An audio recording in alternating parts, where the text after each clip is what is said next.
राष्ट्रीय सचिव कृष्ण मोहन पांडे जी के आवास पर मैं आया हूँ, जो लोक जन समाज पार्टी भारत के राष्ट्रीय सचिव हैं। उनसे कुछ खास बातचीत।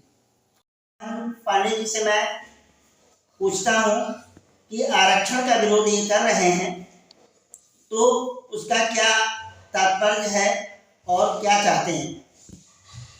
मैं आरक्षण का विरोध इसलिए करता हूँ। मेरा नाम कृष्ण मोहन पांडे, लोक जन समाज पार्टी के राष्ट्रीय सचिव। मैं आरक्षण का विरोध इसलिए कर रहा हूँ, सरकार से कहना चाहता हूँ कि जातिगत आधार पर आरक्षण समाप्त करें और जो गरीब तबका के है, जात ना देख के जो गरीब है उसको देख करके भेदभाव छोड़ करके एक संविधान बनाए, ताकि उसमें जा करके लोग पैसा लेकर सबको गरीब बना देते हैं, वो ना हो पाए और सबका जातिगत आधार पर गणना कर ले। और गणना करने के बाद सरकार उनको गरीब जो है उन्हीं को आरक्षण दे और सब समाप्त कर दे, क्योंकि इसमें बड़े बड़े लोग आरक्षण ले आते हैं, कर लेते हैं, छोटे लोग आरक्षण नहीं पाते, किसी भी जात का हो। मेरा ये कहना नहीं है कि सवर्ण और मुस्लिम, हरिजन, हर वर्ग के लोग जो आरक्षण के योग्य है वो आरक्षण नहीं पाते हैं, आरक्षण बड़े लोग पाते हैं। और यही हमारा सरकार से निवेदन है, कहना भी है, और इसी पर मैं सरकार से विरोध हमेशा करूंगा। लोक जन समाज पार्टी हमारी हमेशा विरोध में रहेगी। कि सरकार से निवेदन है कि इसका जांच करवा के गरीबों को, केवल गरीबों को आरक्षण दिया जाए, ना कि जातिगत आधार पर बड़े बड़े लोगों को। लोक जन समाज पार्टी के राष्ट्रीय सचिव से बात कर रहा हूँ। मैं भूपेंद्र शरण दास, राष्ट्रीय सचिव लोक जन समाज पार्टी का बोल रहा हूँ। मेरा मौजूदा सरकार से कहना है कि आरक्षण को या तो समाप्त किया जाए या तो उसमें सुधार किया जाए, क्योंकि गरीब हर जात में है, इसका उपयोग कम, दुरुपयोग ज्यादा हो रहा है। बहुत से ऐसे मामले हैं जिनमें लोग करोड़पति होते हुए, अच्छे अच्छे पदों पर होते हुए आरक्षण का लाभ ले रहे हैं। अतः मेरा मौजूदा सरकार से कहना है कि इसका कोई हल निकाला जाए, और सरकार का काम है कि सभी जात धर्मों का सम्मान करते हुए सभी को न्याय दिलाए। धन्यवाद। इसे खास बातचीत।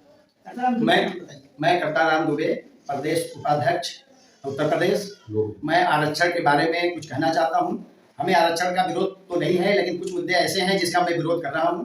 आरक्षण मिले, सबको मिले, लेकिन जातिगत आधार पर आरक्षण ना दे करके जो गरीब तबका है उनको आरक्षण दिया जाए। लेकिन इतने दिनों से सरकार आई गई, जो भी सरकार आई, लेकिन इस मुद्दे पे किसी सरकार ने आज तक ध्यान नहीं दिया। जो भी उच्च पदों पे बैठे हैं, बड़े बड़े लोग हैं, वो भी आरक्षण का लाभ उठा लेते हैं। आरक्षण गरीबों तक नहीं पहुंच पाता है। मेरा सरकार से निवेदन है कि इस बात को ध्यान में रखते हुए गरीबों तक आरक्षण पहुंचाएं, जिससे उनका जीवन स्तर ऊपर उठ सके और वो भी समाज में कंधे से कंधा मिला करके चल सके, उनका भी विकास हो सके, उनके भी घर परिवार में खुशहाली आए। और बड़े लोग जो हैं लाभ ले करके जो है छोटे तक नहीं पहुंचा पाते हैं, तो सरकार इस पे ध्यान दे और छोटे तबके के लोग हैं जो पात्र हैं आरक्षण के, आरक्षण उनको दिया जाए। सरकार ऐसी मत है, उनसे आरक्षण के बारे में बात करते हैं। नमस्कार, मैं विजय श्रीवास्तव। देखिए, आरक्षण जो दिया जा रहा था पहले, वो गरीबी के आधार पर ही एक जातियों का चयन किया गया था कि ये जातियां गरीब हैं तो उनको आरक्षण दे दिया गया।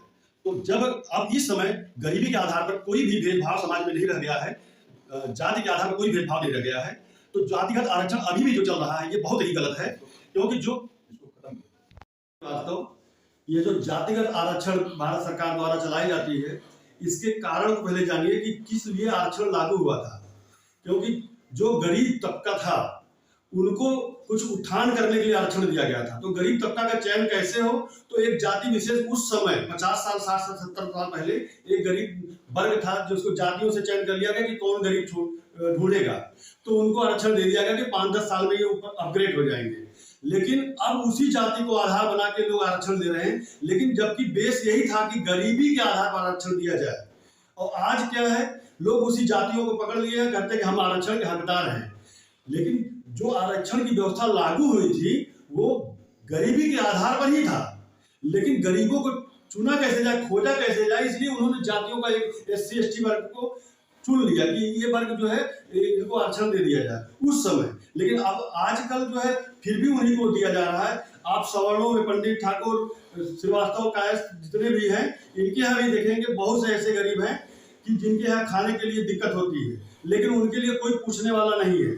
उनका बच्चा जब स्कूल में जाता है तो 1.5 लाख रुपया फीस मांग लेते हैं और जिसके पास करोड़ों की संपत्ति है SC/ST के पास, वो 15,000 रुपया फीस में एडमिशन करा लेता है। तो अगर आप निष्पक्ष होकर सोचेंगे, जो भी बंदा, कोई भी पार्टी हो, कोई भी आदमी हो, जो निष्पक्ष अगर सोचेगा तो वो सोचेगा कि गरीबी के आधार पर ही आरक्षण होना चाहिए, जातिगत आरक्षण नहीं होना चाहिए। तो इस समय गरीबी को ही चयन करने के लिए कि उसके लिए सरकार कोई व्यवस्था करे कि गरीबी के आधार पर आरक्षण दिया जाए, वो कोई जाति, उसमें जाति का शब्द ही हटा दिया जाए कि इस जाति को आरक्षण दिया जाएगा। एकदम आरक्षण को या तो खत्म कर दिया जाए या तो गरीबी के आधार पर आरक्षण, जो उसके हकदार है। और आरक्षण देखिए, बुजुर्ग कोई भी हो, किसी जाति का बुजुर्ग हो, विकलांग हो और गरीब हो, इन तीनों को आरक्षण देने की जरूरत है। और जो ये लोक जन समाजवादी पार्टी, अभी हमने देख रहे थे इन लोगों को कि ये लोग आरक्षण का विरोध कर रहे हैं। बहुत अच्छी बात है कि जातिगत आरक्षण का विरोध कर रहे हैं। ये लोग आरक्षण का विरोध नहीं कर रहे हैं।